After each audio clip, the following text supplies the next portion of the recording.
Human development index இது வந்து unit 9ல ஒரு டாபிக் இல்லையா? அது வந்து நம்ம நீங்க வந்து ஸ்டாட்டிக் பார்ட்லாம் படிச்சிருப்பீங்க சப்ஜெக்ட் படிக்கும் பொழுதே. இப்போ டைனமிக் பார்க்க போறோம். Human development index related updating report. Okay, இதுல வந்து HDI மட்டும் இல்ல, எல்லாமே கவர் ஆகும். Like MPI, global MPI, happiness index, gender gap index, inequality index, இந்த மாதிரி எல்லா இண்டெக்ஸும் கவர் ஆகும். இம்பார்ட்டண்டா மட்டும்தான். ஓகேவா? இது பார்த்துட்டு economic survey 2024 Tamil Nadu government first time economic services launch பண்ணிருக்காங்க. அதுவும் பார்த்தோம்னா இந்த 5:30 வரைக்கும் செஷன் இருக்குப்பா. ஓகே, HDI 2025ல அரௌண்ட் 193 கண்ட்ரில 130th ரேங்க் வாங்கியிருக்கோம். ஸ்கோர் வந்து 0.685. இந்த ஸ்கோர் வாங்கினோம்னா நம்ம மீடியம் இருக்கும். High, very high, medium, below அப்படின்னு கேட்டகரிஸ் இருக்கு HDI ரேங்கை பொறுத்து. இதுல வந்து நம்ம மீடியம் நடுத்தர குறியீடை பெற்றிருக்கோம். ஓகேவா? அது மட்டும் பாத்துக்கோங்க. டைட்டில் என்னன்னு பாருங்க. A matter of choice, people and possibilities in age of AI. AI வந்து சூஸ் பண்றதுக்கான சாய்ஸ பீப்புளுக்கு அந்த பாசிபிலிட்டியை எப்படி கிரியேட் பண்றோம் 2025ல அப்படிங்கிறதுக்கான தீமா வச்சு இந்த ரிப்போர்ட்டோட டைட்டில் வச்சு வெளியிட்டு இருக்காங்க. இதுல டாப் கண்ட்ரிஸ் வந்து ஐஸ்லாந்து, நார்வே, சுவிட்சர்லாந்து. INSன்னு ஞாபகம் வச்சுக்கோங்க. ஓகேவா?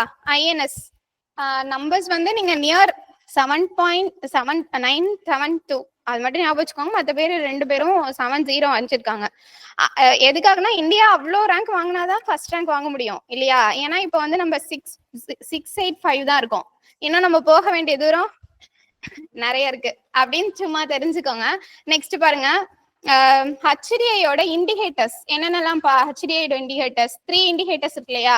லைஃப் எக்ஸ்பெக்டன்சி, ஒருத்தர் வந்து பிறந்ததுல இருந்து எவ்வளவு நாள் வாழறாருன்னு எக்ஸ்பெக்ட் பண்றோம் ஒரு கண்ட்ரில அப்படிங்கிறது இருக்குல்ல. அந்த லைஃப் எக்ஸ்பெக்டன்சி வந்து இந்தியாவில 71.7, அதாவது 71.7 வயசு வரைக்கும் வாழறாங்களாம். ஓகே, அடுத்து பாருங்க எஜுகேஷன் இண்டெக்ஸ்ல வந்து எவ்வளோ நாள் வரைக்கும் ஸ்கூலுக்கு போறாங்க, எவ்வளவு வருஷம் ஸ்கூல் போறாங்க அப்படிங்கிறதையும், எவ்வளவு வருஷம் ஸ்கூல் போறாங்க அப்படிங்கிறதையும் சேர்த்துதான் எஜுகேஷன் இண்டெக்ஸ் வெளியிடுறாங்க. அதுல வந்து எக்ஸ்பெக்டிங் இயர் ஆஃப் ஸ்கூலிங் 13 இயர்ஸ்ன்னு கொடுத்துருக்காங்க. மீன் இயர், ஆவரேஜா ஒருத்தர் வந்து அவங்களுடைய வாழ்நாள் எவ்வளவு வருஷம் ஸ்கூல் போறாங்க, அதாவது இந்தியா முழுவதும் ஆவரேஜ் வேல்யூ எடுக்கும்போது 6.9 இயர்னு வருது. அடுத்து பாருங்க GNI. ஓகே, தேர்ட் இண்டிகேட்டர் என்னப்பா? Economic index. ஃபர்ஸ்ட் வந்து ஹெல்த் இண்டெக்ஸ், ரெண்டாவது எஜுகேஷன் இண்டெக்ஸ், மூணாவது எக்கனாமிக் இண்டெக்ஸ். இந்த எக்கனாமிக் இண்டெக்ஸ் எதை வச்சு கண்டுபிடிக்கிறோம்னா GNI, GII போன்ற குறியீடுகள்ல தான் கண்டுபிடிக்கிறோம். ஓகேவா? இதுல GNI மட்டும் நோட் பண்ணிக்கோங்க. $9,047 அளவுக்கு இந்தியாவோட GNI இருக்கு, கிராஸ் நேஷனல் இன்கம். அடுத்து பாருங்க 20, இதுக்கு முன்னாடி நம்ம எவ்வளவு வந்து வச்சிருக்கோம் அப்படின்னு பார்க்கலாம். 2022ல 134th ரேங்க் வாங்கினோம், அரௌண்ட் 193 கண்ட்ரில. வேல்யூ 6.44. ஈஸியா ஞாபகம் வச்சுக்கலாம்ல, 6.44. ஓகேவா? 23ல வந்து 130th ரேங்க். வேல்யூ வந்து இன்னைக்கு இப்போ என்ன வாங்கியிருக்கோமோ,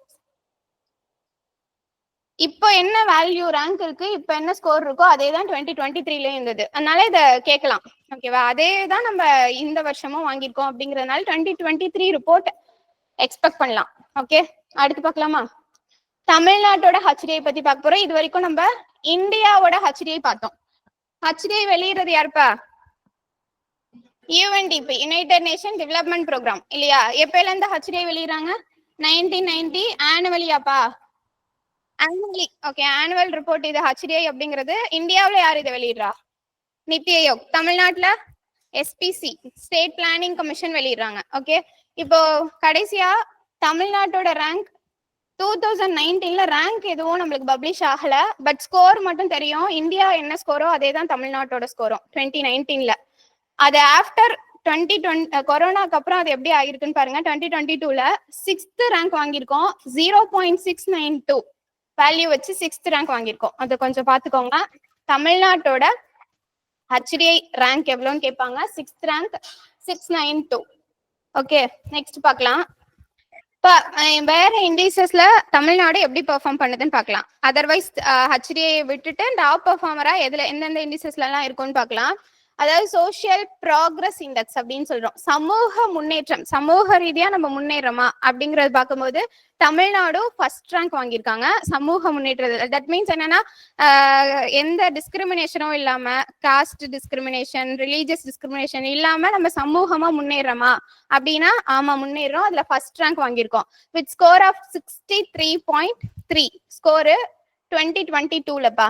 இந்த எஸ்பிஐ அப்படிங்கிறது எத்தனை அளவீடுகள் வச்சு அளவிடுறோம் அப்படின்னு கேட்டா 12 காம்போனன்ட்ஸ் வித் 3 டைமென்ஷன்ஸ்ல. ஓகேவா, 12 காம்போனன்ட்ஸ் 3 டைமென்ஷன்ஸ். இதோட இண்டிகேட்டர்ஸ் எத்தனைப்பா?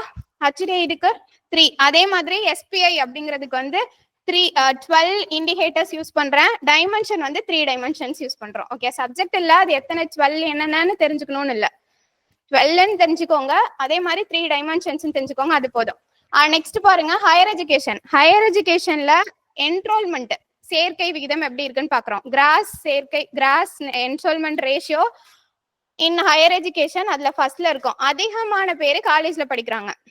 ஓகேவா, தமிழ்நாட்டுல அதுல வந்து ஃபர்ஸ்ட் ரேங்க் வாங்கியிருக்கோம். அடுத்து பாருங்க, லோ இன்ஃபன்ட் மொர்டாலிட்டி ரேட் அப்படின்னா என்னப்பா? லோ இன்ஃபன்ட் மொர்டாலிட்டி ரேட்னா குழந்தை இறப்பு விகிதம் குறைவா வச்சிருக்கிறதுல நம்ம செகண்ட் ரேங்க் வாங்கியிருக்கோம். ஃபர்ஸ்ட் கேரளா தான் இதுல எல்லாம். ஓகேவா, இது எல்லாத்துலயுமே ஃபர்ஸ்ட் ரேங்க் வாங்கியிருக்கிறது கேரளா, நம்ம செகண்ட் ரேங்க் வாங்கியிருக்கோம். ஓகே, எது இதுலப்பா? இன்ஃபன்ட் மொர்டாலிட்டி ரேட், அதாவது குழந்தை இறப்பு விகிதம் அப்படின்னா 1000 குழந்தை பிறக்குதுன்னா அதுல எத்தனை குழந்தை இறக்குது அப்படிங்கிற ரேஷியோ தான் குழந்தை இறப்பு விகிதம்னு சொல்றோம் இல்ல. அதுல 2வது ரேங்க் வாங்கியிருக்கோம். தட் மீன்ஸ் என்ன, குழந்தைங்க கம்மியா தான் இறக்குது தமிழ்நாட்டுல. ஓகேவா, அதே மாதிரி லோ பர்த் ரேட் அப்படின்னு சொல்றோம். பிறப்பு விகிதம் 1000 குழந்தை பிறக்குதுன்னா எத்தனை ஆண் குழந்தை 1000 பிறக்குதுன்னா எத்தனை விமன் பிறக்குறாங்க அப்படிங்கறதான் பிறப்பு விகிதம் சொல்றோம். அதுலயும் செகண்ட் ரேங்க் தான். பாவர்ட்டி, லோ பாவர்ட்டி கம்மியா வச்சிருக்க ஸ்டேட்ல செகண்ட் ரேங்க் வாங்கியிருக்கோம். ஃபர்ஸ்ட் யார் கம்மியா வச்சிருக்காங்கன்னா கேரளா. ஓகேவா, நெக்ஸ்ட் பாருங்க, சஸ்டைனபிள் டெவலப்மெண்ட் கோல் எஸ்டிஜில வந்து நம்ம 3rd ரேங்க் வாங்கியிருக்கோம். இதை பத்தி நம்ம பின்னாடி டெப்தா படிக்க போறோம். அதனால இப்போதைக்கு 3rd மட்டும் ஞாபகம் வச்சுக்கோங்க. நெக்ஸ்ட் பார்க்கலாம், ஹெல்த் இண்டெக்ஸ் சுகாதார குறியீடு, மாநிலத்தோட சுகாதார குறியீடு. இது வந்து நித்தி ஆயோக் தான் வெளியிட்டு இருக்காங்கப்பா. அது வந்து ஸ்கோர் வைஸ் பார்த்தா செகண்ட்ல, பட் ரேங்க் வைஸ் பார்த்தா 3rd தானே. இப்போ 2 பேர் வந்து ஃபர்ஸ்ட் ரேங்க் வாங்கியிருக்காங்க, நம்ம எத்தனாவது ரேங்க்? 2 பேர் ஒரே மார்க்ல ஃபர்ஸ்ட் ரேங்க் வாங்கியிருக்காங்கன்னா நம்ம 3rd ரேங்க். ஸ்கோர் வைஸ் பார்த்தா 2வது, ரேங்க் வைஸ் பார்த்தா 3rd தான். நான் பின்னாடி இதை எக்ஸ்பிளைன் பண்றேன், பின்னாடி வரும். இங்க பாருங்களேன், ஹெல்த் இண்டெக்ஸ் சுகாதார குறியீடு. இதுல வந்து நித்தி ஆயோக் வந்து ரிப்போர்ட் கொடுத்திருக்காங்க, ஸ்டேட் ஹெல்த் இண்டெக்ஸ் 2020-21ல. ஓகேவா, ஹெல்த் இண்டெக்ஸ் பொறுத்த வரைக்கும் 2020ல தான் லாஸ்டா வந்திருக்கு. அதுல வந்து நம்ம 3rd ரேங்க் வாங்கியிருக்கோம். டாப் ரேங்க் யாருன்னு பாருங்க, சாரி, செகண்ட் ரேங்க் வாங்கியிருக்கோம். டாப் வந்து கேரளா, செகண்ட் தமிழ்நாடு, 3rd வந்து தெலுங்கானா. ஓகேவா, இப்போ 2015ல வந்து ஒரு 2வது எடிஷன் வெளியிட்டாங்க. நித்தி ஆயோக் வந்து 2வது எடிஷன் ஆஃப் ஹெல்த் இண்டெக்ஸ் வெளியிட்டாங்க. அதுல தமிழ்நாடு 9th பிளேஸ்ல இருந்தாங்க. அங்க இருந்து செகண்ட் பிளேஸ் வந்திருக்கிறது ஒரு இம்ப்ரூவ்மெண்ட் தான். 3rd ரேங்க்கும் நம்ம வாங்கினோம். அது எப்போனா 2018ல. ஓகேவா, 2018 ஹெல்த் இண்டெக்ஸ்ல 3rd ரேங்க்ல இருந்தோம். 2020ல அது செகண்ட் ரேங்கா போயிருக்கு. அது ஒரு முன்னேற்றம்ங்கிறதுனால நோட்டீஸ் பண்ணிக்கணும். ஓகேவா, இப்போ ஹெல்த் இண்டெக்ஸ்ல தமிழ்நாடு எத்தனாவது ரேங்க்ல இருக்காங்கன்னா செகண்ட் ரேங்க்ல இருக்காங்க. 2018ல 3rd ரேங்க்லயும் 2015ல 9th ரேங்க்லயும் இருந்தாங்க அப்படின்றது மட்டும் ஞாபகம் வச்சுக்கோங்க. ஹெல்த் இண்டெக்ஸ் வந்து ஃப்ரீக்வென்ட்லி ஆஸ்க்டுப்பா, ஹையார்கில கேட்டிருக்காங்க ஏற்கனவே கொஸ்டின்ஸ்ல. அடுத்து பார்க்கலாம், நித்தி ஆயோக் வந்து first time physical health index அப்படின்னு சொல்லி ஒண்ணு வெளியிட்டு இருக்காங்க. நிதி சுகாதார குறியீடு அப்படின்னு சொல்லி ஒரு இண்டெக்ஸ் வெளியிட்டு இருக்காங்க. இதுல வந்து 18 மேஜர் ஸ்டேட்டை எடுத்துக்கிட்டு கணக்கீடு பண்ணிருக்காங்க. ஓகேவா, எப்போ வெளியிட்டு இருக்காங்க இந்த பிசிக்கல் இண்டெக்ஸ் அப்படிங்கிறது? 2022-23ல. ரிலேட்டட் ஹெல்த் ரிலேட்டட் தான். ஓகேவா, நேம் வந்து பிசிக்கல் ஹெல்த் இண்டெக்ஸ் அப்படின்னு இருக்கு. நித்தி ஆயோக்கோட ஃபர்ஸ்ட் ரிப்போர்ட் இதுதான். இதுல வந்து ஃபர்ஸ்ட் ஒடிசா எவ்வளவு ஸ்கோர் வச்சிருக்காங்கன்னா 67.8. ஓகே, செகண்ட் வந்து சத்தீஸ்கர், 3rd வந்து கோவா, தமிழ்நாடு 11th பிளேஸ்ல இருக்காங்க. ஓகேவா, பிசிக்கல் ஹெல்த் இண்டெக்ஸ்ல தமிழ்நாட்டோட ரேங்க் என்னன்னு கேட்பாங்க. எத்தனாவது ரேங்க்பா? 11th place. 11th பிளேஸ்பா. டாப் வந்து ஒடிசா, சத்தீஸ்கர், கோவா. அடுத்து ஸ்கோர்லாம் பெருசா தெரிஞ்சுக்க வேண்டாம், தமிழ்நாட்டோடது மட்டும் பாருங்க. நியர் 30, 29.2, நியர் 30 வரைக்கும் நம்ம வந்து இதுல வாங்கியிருக்கோம் அப்படின்னு பாக்குறோம். ஓகே, அடுத்து இதே பிசிக்கல் இண்டெக்ஸ்ல வந்து டாப் பர்ஃபார்மர் யாரு, அச்சீவர் யாரு, top performer, worst performer, front runner, performer அப்படிங்கிற பேசிஸ்ல இந்த 18 மேஜர் ஸ்டேட்ஸையும் லிஸ்ட் அவுட் பண்ணிருக்காங்க. இதுல தமிழ்நாடு எந்த வாங்கியிருக்காங்க அப்படின்னா பெர்ஃபார்மர் லிஸ்ட்ல வந்திருக்காங்க. அது மட்டும் தான் நம்ம நோட்டீஸ் பண்ணோம். டாப் பர்ஃபார்மர் வேணும்னா நோட்டீஸ் பண்ணிக்கோங்க, ஒடிசா, சத்தீஸ்கர், கோவா, ஜார்க்கண்ட். ஓகே, ஏற்கனவே டாப் 3 நம்மளுக்கு தெரியும், அவங்க கூட சேர்த்து ஜார்க்கண்ட் மட்டும் வச்சுக்கோங்க. நீங்க வந்து இந்த சைட்ல மேப்ல ரைட் ஹேண்ட் சைட்ல இருக்கிறது பாத்தீங்கன்னா பீகார், சத்தீஸ்கர், ஜார்க்கண்ட், லெஃப்ட் ஹேண்ட் சைட்ல கோவா. ஓகேவா, மேப் வைஸ் வச்சு படிச்சீங்கன்னா அது உங்களுக்கு கொஞ்சம் ஈஸியா ஞாபகம் வரும். ஓகே, தமிழ்நாடு என்னவா இருக்காங்கப்பா? பர்ஃபார்மர். நல்ல பர்ஃபார்மரும் இல்ல, நல்லா பண்ணலானும் இல்ல, நல்ல ஏதோ பண்றாங்க, அவ்வளவுதான். அடுத்து போலாமா? National multi dimensional poverty index அப்படின்னு சொல்றேன். இது வந்து 10th ஸ்டாண்டர்ட் புக்ல இருக்கு, அதோட ஓல்டு வெர்ஷன் தான் ஸ்கூல் புக்ல இருக்கு. இது new version, updated version. MPI அப்படிங்கிறது 2 டைப்ஸ் ஆஃப் எம்பிஐ இருக்கு. என்னென்னப்பா? குளோபல் எம்பிஐ இருக்கு, அதே மாதிரி நேஷனல் எம்பிஐ இருக்கு இல்லையா? குளோபலியும் மல்டி டைமென்ஷனல் இருக்க பாவர்ட்டிங்கிறது மல்டி டைமென்ஷனல்ல இருக்கு. ஒருத்தர் வீட்டுல வந்து எலக்ட்ரிசிட்டி இல்லைன்னா அவங்க பாவர்ட்டியில இருக்காங்க அப்படின்னு இருக்கு. இந்தியாவை பொறுத்த வரைக்கும் ஒருத்தவங்கள்ட்ட பேங்க் அக்கௌண்ட் இல்லைன்னா பாவர்ட்டியில இருக்காங்கன்னு சொல்றோம். அந்த மாதிரி பாவர்ட்டிங்கிறது மல்டி டைமென்ஷன்ல இருக்கு இல்லையா? அப்ப குளோபலி வந்து இந்த மல்டி டைமென்ஷனல் பாவர்ட்டி இண்டெக்ஸ் அளவிடுறதுக்கு எத்தனை இண்டெக்ஸ்? 10 இண்டிகேட்டர்ஸ் யூஸ் பண்றாங்க அளவிடுறதுக்கு. நேஷனல் லெவல்ல 12 இண்டிகேட்டர்ஸ் யூஸ் பண்றாங்க. அதாவது இந்தியாவுல எத்தனை இண்டிகேட்டர்ஸ் யூஸ் பண்றாங்கன்னா 12. அப்ப இந்த ரிப்போர்ட்ல நேஷனல் மல்டி டைமென்ஷனல் பாவர்ட்டி இண்டெக்ஸ்ங்கிறது நித்தி ஆயோக் வெளியிட்டு இருக்காங்க. தட் மீன்ஸ் இந்தியாவோடது. அதுல எத்தனை இண்டிகேட்டர் யூஸ் பண்ணிருப்பாங்க? 12 இண்டிகேட்டர்ஸ் தான் யூஸ் பண்ணிருப்பாங்க. ஓகே, அதுல அந்த 12 இண்டிகேட்டர்ஸ்ல இம்பார்ட்டன்ட் மட்டும் நான் அவங்க ரிப்போர்ட்ல இருக்கிற இம்பார்ட்டன்ட் மட்டும் ஹைலைட் பண்ணிருக்கேன். தமிழ்நாட்டுல பாவர்ட்டி ரேட் எவ்வளவு இருக்கு அப்படின்னா 2.2. ஓகேவா, 2.2% வந்து பாவர்ட்டி இருக்கு. பாவர்ட்டியோட இன்டென்சிட்டி எவ்வளவு தீவிரமா இருக்கு பாவர்ட்டி அப்படின்னா 38.7 இருக்கு. எம்பிஐ மல்டி டைமென்ஷனல் பாவர்ட்டில எவ்வளவு ஸ்கோர் வாங்கியிருக்கோம்னா 0.009 வாங்கியிருக்கோம். ஓகே, இதெல்லாம் பாத்துக்கோங்க. HCR அப்படின்னா ஹெட் கவுண்ட் ரேஷியோன்னு சொல்றேன்ப்பா. ஒருத்தரா எண்ணி அதுல எவ்வளவு பேர் பாவர்ட்டியில இருக்காங்கன்னு அளவிடுறது. ஓவராலா பார்க்காம ஒரு ஹெட்டா எண்ணி பாக்குறது. அப்படி பார்க்கும்போது ரூரல்லையும் அர்பன்லையும் இந்த HCR, இன்டென்சிட்டி, எம்பிஐ அப்படிங்கிறது வேரி ஆகுது. ஓகேயா, கம்பேர் மட்டும் பண்ணிக்கோங்க. பாவர்ட்டி எங்க அதிகமா இருக்குன்னு பாருங்க. ரூரல்ல இருக்கா, அர்பன்ல இருக்கா? ரூரல்ல தான் இருக்கு. நியர் 3% கிட்ட இருக்கு, ரூரல்ல தான். இதோட ஆவரேஜ் தான் 2.2ன்னு சொல்றோம். கரெக்டா? அதாவது 2.9 + 1.41 இதுதான் 2.2ன்னு வந்திருக்கு. புரிஞ்சா? அது மட்டும் நீங்க அனலைஸ் பண்ணிக்கிட்டா போதும், அந்த அளவுக்கு டெப்தா கொஸ்டின் கேட்க மாட்டாங்க. பட் ரிப்போர்ட்ல இருக்க ஹைலைட்ஸ் படிக்கிறோம்னு முடிவாயிடுச்சு, எல்லாத்தையும் படிச்சிருந்தோம் அப்படிங்கறதுனால கொடுத்துருக்கேன். அடுத்து பாருங்க, head count ratio based district performance. இது வந்து ஃப்ரீக்வென்ட்லி ஆஸ்க்டு. எம்பிஐயோட ஒரு டேபிள் வந்து புக்ல இருக்கும், 10th ஸ்டாண்டர்ட் புக்ல. அதை ஹையார்கில கேட்டுட்டே இருப்பாங்க. அதோட அப்டேட் தான். ஓகேவா, இப்ப HCR பேஸ்டு எவ்வளவு பேர் பாவர்ட்டியில இருக்காங்க அப்படிங்கும்போது இதுல டாப் பெர்ஃபார்மன்ஸ் டிஸ்ட்ரிக்டையும் பாட்டமையும் நம்ம கீழ இருந்து யாரெல்லாம் வந்து எப்படி இருக்காங்கன்னு பாக்குறோம். கன்னியாகுமரி தான் HCRல டாப் பெர்ஃபார்மரா இருக்காங்க. தட் மீன்ஸ் என்ன? HCR ரொம்ப கம்மியா இருக்கு. ஹெட் கவுண்ட் ரேஷியோ வைஸ் பார்க்கும்போது அங்க பாவர்ட்டி ரொம்ப கம்மியா இருக்கு, வறுமை ரொம்ப குறைவா இருக்கு. எவ்வளவுதான் இருக்கா? 0.67% தான் வறுமை இருக்கு. 100 பேர்ல வெறும் 0.67% பேர் தான் வறுமையில இருக்காங்க. ஆனா புதுக்கோட்டையில 4.63 இருக்கு. இது மட்டும் தெரிஞ்சுக்கோங்க. இது ஹையார்கில நம்மளுக்கு கேட்கலாம். ஓகே, அடுத்து பார்க்கலாமா? நோட் பண்றீங்களா? பண்ணிக்கோங்க, டைம் போக்கலாம் நோட் பண்ணிட்டு. அதானே, படிச்சுக்கோங்க. நம்ம வீட்டுக்கு போயிட்டு நோட் பண்ணிக்கலாம். இது பிடிஎஃப் சென்ட் பண்ணுவான். கன்னியாகுமரி, புதுக்கோட்டைப்பா, அது மட்டும் ஞாபகம் வச்சுக்கோங்க.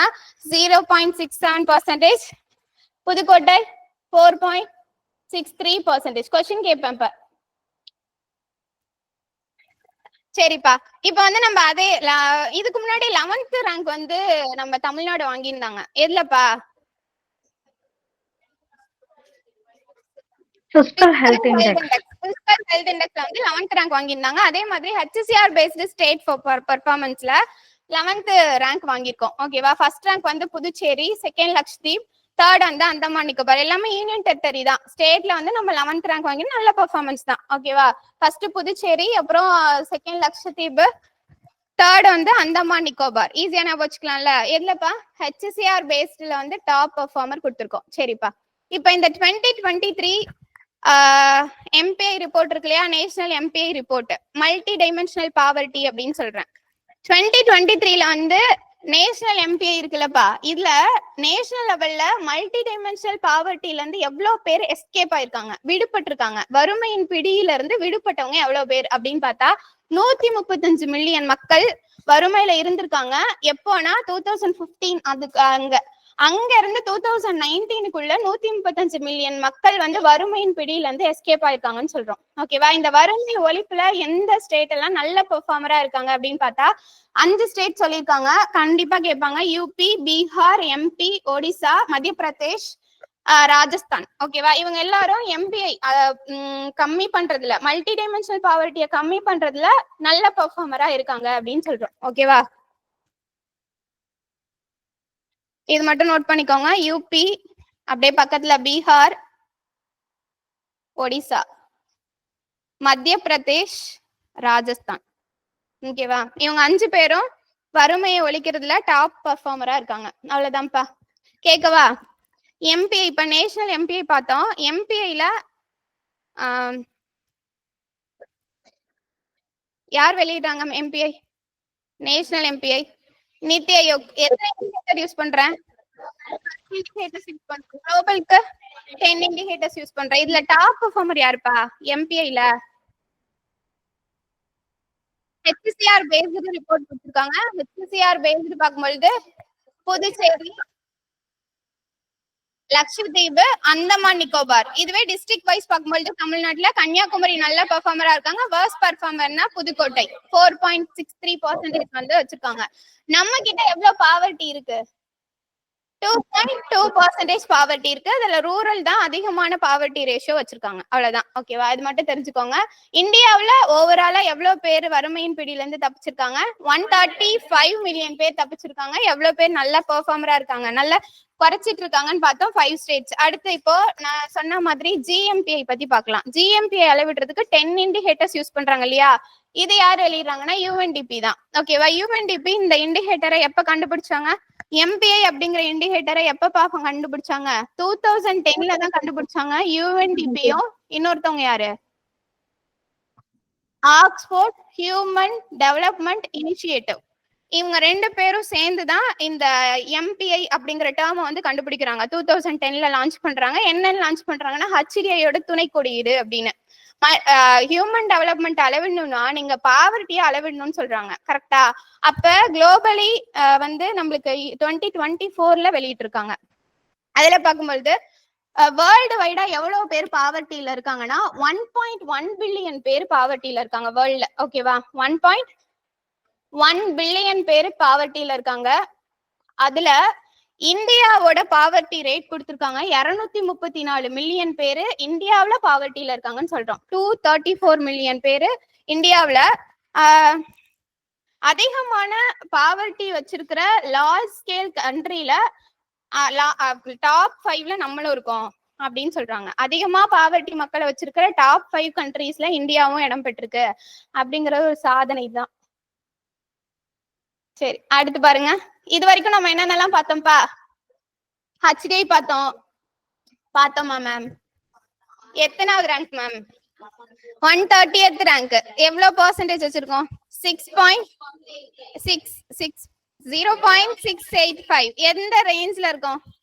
மீடியம். Very good. வேற என்ன பார்த்தோம் ஹெச்டிஐல? தமிழ்நாட்டோட ஹெச்டிஐ பார்த்தோம். எத்தனாவது ரேங்க் வச்சிருக்கோம் 2022ல? 6th rank. வெரி குட்பா. வேற என்னப்பா பார்த்தோம்? எஸ்பிஐ பார்த்தோம். எஸ்பிஐல ஃபர்ஸ்ட் இருக்கேன். அடுத்து இன்ஃபர்ட் மொர்டாலிட்டி ரேட்ல செகண்ட் இருக்கேன். அப்புறம்பா பர்த் ரேட், பாவர்ட்டி ரேட்டா, ஹெல்த் இண்டெக்ஸ்ல ஹெல்த் இண்டெக்ஸ் செகண்ட். டாப் யாருன்னு சொல்லுங்க? கேரளா. செகண்ட் நம்ம, தேர்டு தெலுங்கானா. ஓகேவா? இதுதானே ஹெல்த் இண்டெக்ஸ். என்ன பார்த்தோம்? பிஸ்கல் பார்த்தோம். பிஸ்கல்ல 11th.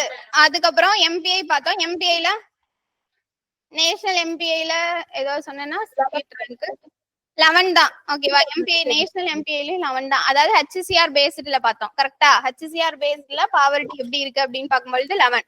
ஓகே. குளோபலி பார்த்தேன். குளோபலில 234 மில்லியன் பேர் இருக்காங்க. ஓகே. அடுத்து நம்ம பார்க்க போறது எஸ்டிஜி பா, sustainable development index. Sustainable development index. Head கவுண்ட்னா ஒருத்தரா எண்றோம். கரெக்டா? ஹெட்ட கவுண்ட் பண்றோம். அது என்ன ரேஷியோ அப்படின்னா, எவ்வளோ ஒருத்தரா கவுண்ட் பண்ணும் பொழுது எவ்வளோ பாவர்ட்டியில இருக்காங்க அப்படின்னு கண்டுபிடிக்கிறது.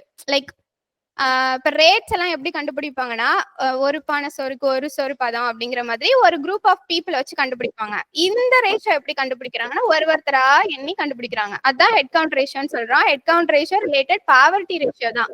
பாவர்ட்டியை கண்டுபிடிக்கிறதுக்கான ஒரு இண்டிகேட்டர் தான். ஓகேவா? ஓகே. சஸ்டைனபிள் டெவலப்மெண்ட் இண்டெக்ஸ் வந்து 2025ல 10th எடிஷன் ஆஃப் எஸ்டிஆர் அப்படின்னு சொல்றோம். யார் ரிலீஸ் பண்ணிருக்காங்கன்னு பாருங்க. UNSDSN அப்படின்ற அமைப்பு. UNSDSN அப்படிங்கிறவங்க யாருன்னா, சஸ்டைனபிள் டெவலப்மெண்ட் சொல்யூஷன் நெட்வொர்க் அப்படின்னு சொல்றோம். யுனைடெட் நேஷனோட ஒரு சப் ஆர்கனைசேஷன் அப்படின்னு சொல்றோம். இவங்க தான் வெளியிடுறாங்க. சஸ்டைனபிள் டெவலப்மெண்ட் சொல்யூஷன் நெட்வொர்க் அப்படின்ற அமைப்பு. இதுல வந்து டாப் கண்ட்ரி யாருன்னு பாருங்க. Finland, Sweden, Denmark. ஓகேவா? இவங்க 3 பேரும் டாப்ல இருக்காங்க. இதுல டாப்ல இருக்கிறது யாருப்பா? HDIல INS ஞாபகம் வச்சுக்கோன்னு சொன்னேன். Iceland, Norway, Switzerland. அதே மாதிரி இங்க எதுவாவது ஞாபகம் வச்சுக்க முடியுமா?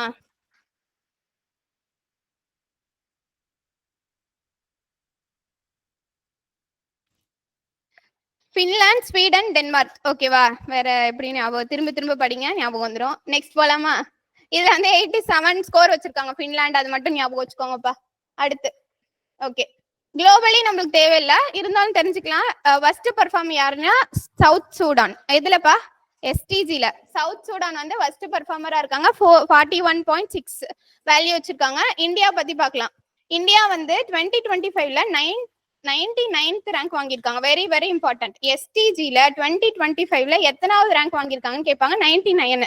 இது ஒரு நல்ல அச்சீவ்மெண்ட் தான். அதாவது 100க்குள்ள போயிட்டோம். ஏன்னா இதுக்கு முன்னாடி வரைக்கும் 100க்கு மேலதான் இருந்தோம். இப்ப 100க்குள்ள போயிட்டோங்கிறது ஒரு நல்ல அச்சீவ்மெண்ட். ஓகேவா? இப்ப இந்த பாயிண்ட் மட்டும் நீங்க ஞாபகம் வச்சுக்கிட்டீங்கன்னா 99ங்கிறது ஈஸியா வந்துடும். கரெக்ட் தானே? இப்ப இதுக்கு முன்ன எவ்வளவு ஸ்கோர்னா 67.0 வச்சிருக்கோம். ஓகே. இங்க பாருங்களேன். 2024ல 109 இருந்திருக்கும். 2023ல 112 இருந்திருக்கேன். எல்லாமே 100 above தான். இப்பதான் வந்து 100க்குள்ள வந்திருக்கோம். அதனால இது ஒரு நல்ல பெர்ஃபார்மர் அப்படின்னு உலக நாடுகள் நம்மள பாராட்டுறாங்க. அடுத்து பாருங்க. இது மட்டும் சும்மா கம்பாரிசனுக்காக தான் கொடுத்துருக்கேன். ஓகேவா? Not needed. பட் இது வந்து நல்லா ஞாபகம் வச்சுக்கோங்க. 99 எஸ்டிஜில. ஓகே. எஸ்டிஜி இண்டெக்ஸ் வந்து நித்தி ஆயோக் எப்ப வெளியிட்டாங்கன்னா 2023ல. 2025ல யார் வெளியிட்டு இருக்காங்கப்பா? Globally UN sustainable development solution network. இவங்க வந்து 2025 குளோபலி வெளியிட்டு இருக்காங்க. இந்தியாவுக்கு அனலைஸ் பண்ணி வெளியிட்ட நித்தி ஆயோக் வந்து 2023ல தான் வெளியிட்டது. ஓகே. அதையும் ஒரு கிளான்ஸ் பார்த்துட்டோம்னா இது கம்ப்ளீட் ஆயிடுங்கிறதுனால இதையும் இன்கார்பரேட் பண்ணிருக்கேன். இப்ப இதுல வந்து தமிழ்நாடோட பெர்ஃபார்மன்ஸ் மட்டும் நம்மளுக்கு தெரிஞ்சா போதும். இப்ப ஸ்டேட் பெர்ஃபார்மன்ஸும் கொடுத்துருக்கேன். தமிழ்நாட்டோடது ஃபோக்கஸ் பண்ணிக்கலாம். தமிழ்நாட்டுல வந்து அச்சீவர் நம்ம வந்து எத்தனை, அதாவது எஸ்டிஜினா என்ன, எத்தனை கோல் வச்சிருக்கோம் எஸ்டிஜில? 17 கோல். ஒரு 17 கோல் வச்சோம். எப்பனா 2015ல. இந்த 17 கோலை வந்து அட்டைன் பண்றோம் எதுக்குள்ள? 2030க்குள்ள. ஓகேவா? இப்ப இடையில என்ன பண்றேன்னா இதுல எப்படி பெர்ஃபார்ம் பண்றேன்னு அனலைஸ் பண்ணி வெளியிட்டுட்டே இருக்கேன். அப்ப இந்த எஸ்டிஜில வந்து இந்த 15 கோல் வச்சிருக்கோம் இல்லையா? எத்தனை கோல்? 17 கோல். 17 கோல் வச்சிருக்கோம் இல்லையா? அதுல வந்து எத்தனை கோல்ல நம்ம அச்சீவரா இருக்கோம்னு பார்த்தா 1 கோல்ல அச்சீவர் அடைஞ்சிட்டோம். அது நம்ம இனிமே ஒன்னும் பண்ண தேவையில்லை. நம்ம ஆல்ரெடி அடைஞ்சிட்டோம். ஃப்ரண்ட் ரன்னரா எதுல இருக்கோம்? முன்னணியில இருக்கோம் அப்படின்னா 13 கோல்ஸ்ல. அதே மாதிரி நல்ல பெர்ஃபார்மரா இருக்கும் அப்படின்னா 2 கோல்ஸ்ல. இது ரொம்ப இம்பார்ட்டன்ட். 1:13:2 ஞாபகம் வச்சுக்கோங்க. ஓகேவா? 1:13:2, அதாவது அச்சீவர், ஃப்ரண்ட் ரன்னர், பெர்ஃபார்மர் அப்படின்ற ஐஆர்கி தெரிஞ்சாதான் அவங்களால கரெக்டா போட முடியும். இதுல தமிழ்நாடோட ரேங்க் 3rd ரேங்க் அப்படின்னு சொல்றேன். எத்தனை ஸ்கோர்னா 78. அப்ப டாப் 2 யாரு மேம் அப்படின்னா 2 பேருமே 79 மார்க் வாங்கி ஃபர்ஸ்ட் உத்தரகாண்ட், செகண்ட் கேரளா அப்படின்னு சொல்றோம். 2 பேருமே ஃபர்ஸ்ட் 2 பேருமே ஒரே மார்க். ஓகேவா? அப்ப நம்ம எத்தனை 3rd ரேங்க் தானே? ஓகே. லாஸ்ட் இதுல யார் இருக்காங்க அப்படின்னா பீகார். எத்தனை ஸ்கோர் வச்சிருக்காங்கன்னா வெறும் 57 தான். நம்ம எங்க இருக்கோம்? 78ல இருக்கோம். அவங்க வந்து 57ல இருக்காங்க. இது நம்மளே வந்து அப்ரிஷியேட் பண்ணிக்க வேண்டிய விஷயம் தான் இல்ல. அடுத்து நெக்ஸ்ட் போலாமா? சும்மா யூடி யூகே அந்த மாதிரி போட்டா போதும். இது வந்து நான் என்ன கொடுத்துருக்கேன்னா அந்த எத்தனை கோல்லப்பா அச்சீவர்? அச்சீவர் ஒரே ஒரு கோல். அந்த ஒரு கோல் எது, எவ்வளவு மார்க்? ஓகேவா? எத்தனை கோல்ல வந்து ஃப்ரண்ட் ரன்னரா இருக்கும்? 13. ஃப்ரண்ட் ரன்னர்னா 65ல இருந்து 99 மார்க் வாங்கியிருந்தேன்னா அதெல்லாம் வந்து நம்ம ஃப்ரண்ட் ரன்னர்னு சொல்றோம். அதே மாதிரி இங்க பெர்ஃபார்மரா 2 கோல்ஸ், அது என்னென்ன கோல், எவ்வளவு மார்க்னு கொடுத்துருக்கோம். ஓகே. எதுவுமே என்னால இது இவ்வளவு இதை எப்படி மேம் ஞாபகம் வச்சுக்க முடியும்? ஆனா இது ஞாபகம் வச்சுக்கலாம்ல. ஒன்னும் இதுவும் எவ்வளவு முடியுமோ அவ்வளவு ஞாபகம் வச்சுக்கிட்டீங்கன்னா எலிமினேட் பண்ணிக்கலாம் நம்ம. ஓகேவா? அதனால இது கொடுத்துருக்கேன். அதை நீங்க படிக்கும்போது படிச்சுக்கோங்க. நெக்ஸ்ட் பாக்கலாமா? எத்தனாவது கோல்னு மட்டும் வேணா பாத்துக்கோங்கப்பா. 7th கோல்ல நம்ம வந்து அச்சீவர். 7th கோல்ல achiever. 5thலயும் 14லயும் என்னவா இருக்கும்? பெர்ஃபார்மரா இருக்கும். மிச்சம் இருக்க 13ல வந்து நம்ம இதுவாதான் இருக்கும். நெக்ஸ்ட் பாருங்க. எல்லாமே கொடுக்கல. எல்லா 17 கோலும் கொடுக்கல. ஓகேவா? அதனால நீங்க இது பண்ணிக்க வேண்டாம். அடுத்து பாருங்க. வேர்ல்ட் ஹாப்பினஸ் ஏம்பா 5thலயும் 14லயும். அத பிடிஎஃப் உங்களுக்கு அனுப்பிடுறேன். அதை பார்த்து நீங்க நோட்ஸ் எடுத்து வச்சுக்கோங்க. இப்போதைக்கு போட்டுக்கோங்க.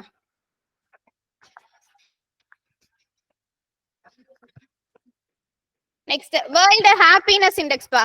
வேர்ல்ட் ஹாப்பினஸ் இண்டெக்ஸ்ல 2025 இது யார் வெளியிறாங்கன்னு பாருங்க. முன்னாடி பார்த்தோம்ல, முன்னாடி ஒரு அமைப்பு எஸ்டிசி வெளியிட்டாங்கல்ல, united nation sustainable development solution network அப்படிங்கிற அமைப்பு தான் இந்த வேர்ல்ட் ஹாப்பினஸ் இண்டெக்ஸையும் வெளியிடுறாங்க. தீம் என்ன அப்படின்னா கேரிங் அண்ட் ஷேரிங். ஓகேவா? அடுத்து வந்து இதுல டாப்ல இருக்கிறது ஃபர்ஸ்ட்ல இருக்கிறது பின்லாந்து. கான்செக்யூட்டிவ் இயர் வந்து தொடர்ந்து இவங்க வந்து 8வது முறையா பின்லாந்து ஃபர்ஸ்ட்ல இருக்காங்க. செகண்ட்ல டென்மார்க்கும், 3ர்ட்ல ஐஸ்லாண்டும் இருக்காங்க.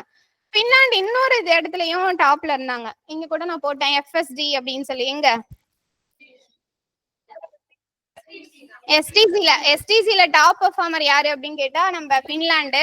பின்லாந்துல ஃபன்னு நல்லா அதிகமா இருக்கும் அப்படின்னு வச்சுக்கிட்டு பின்லாந்துல ஃபன்னு ஹாப்பியா இருப்பாங்க. ஓகேவா? அவ்வளவுதான். நம்ம ஹாப்பியா இருக்கோமா மேம் அப்படின்னா இல்ல. 118வது ரேங்க்ல இருக்கோம். ஓகேவா? ரொம்ப கொஞ்சம் ஹாப்பினஸ் கம்மியா தான் இருக்கு.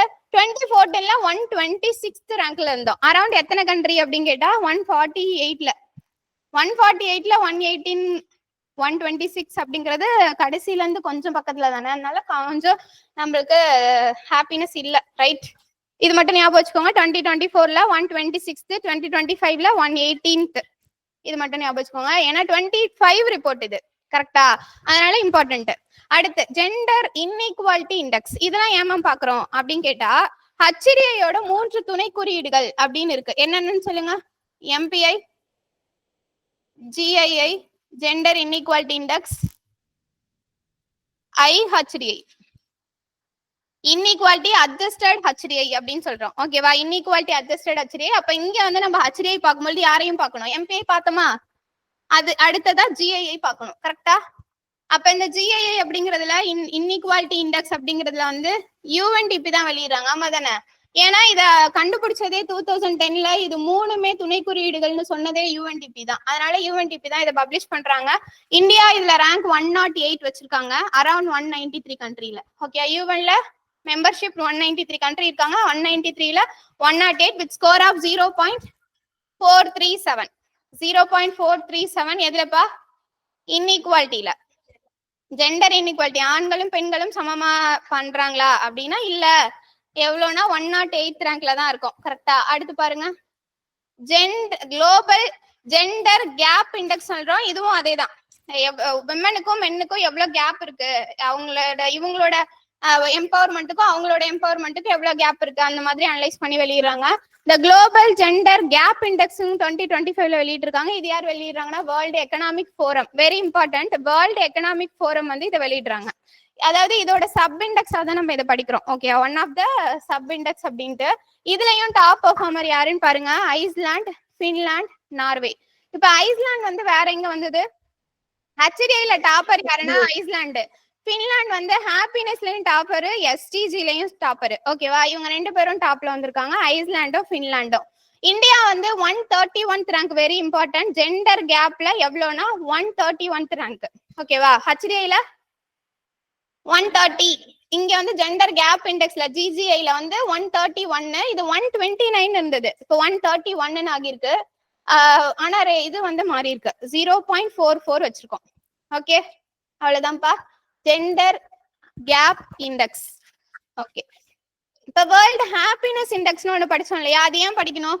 வேர்ல்டு ஹாப்பினஸ் இண்டெக்ஸ்ங்கிறது HDI PQLI வாழ்க்கை தரத்தை, லைவ்லிஹுட், ஸ்டாண்டர்ட் ஆஃப் லிவிங் வந்து அளவிடுறதுக்கு 3 அளவீடுகள் யூஸ் பண்றேன். ஒன்னு HDI, இன்னொன்னு PQLI, இன்னொன்னு GNHI. இந்த GNHI அப்படிங்கிறது கிராஸ் நேஷனல் ஹாப்பினஸ் இண்டெக்ஸ். இதை எப்படி தெரிஞ்சுக்கிறேன் அப்படின்னா WHIல இருந்து தான். ஓகேவா, வேர்ல்டு வைட் ஹாப்பியா எவ்வளவு பேர் இருக்காங்கிறத இந்த இண்டெக்ஸ்ல இருந்து தான் GNHI நம்ம தெரிஞ்சுக்கிறோம். அதனால இதையும் பார்த்தோம். ஓகே, இப்ப நான் என்ன கவர் பண்ணிருக்கேன்னா HDI ரிலேட்டட் ரிப்போர்ட்ஸ் எல்லாம் கவர் பண்ணிருக்கோம். ஓகேவா, இது இல்லாம ஜென்ரலி நிறைய இண்டிசஸ் வந்திருக்கும், ரிப்போர்ட்ஸ் வந்திருக்கும். அது எல்லாத்தையும் நம்ம நெக்ஸ்ட் அடுத்த நாளைக்கு செகண்ட் ஆஃப் லஞ்சுக்கு அப்புறம் இருக்க ஆஃப்ல பார்ப்போம். Archaeology, environment, polity related amendment, cases, இது எல்லாமே லஞ்சுக்கு அப்புறம் இருக்க கிளாஸ்ல பார்ப்போம். இப்போ நெக்ஸ்ட் நம்ம செஷன் ஸ்டார்ட் பண்ண போறது எக்கனாமிக் சர்வேப்பா. இதுல ரிவிஷன் பண்ணிக்கோங்க, அவ்வளவுதான், சிம்பிளா இருக்கும். ரிவிஷன் பண்ணிக்கோங்க, பண்ணிட்டீங்கன்னா யூனிட் 9 முடிஞ்சிருச்சு.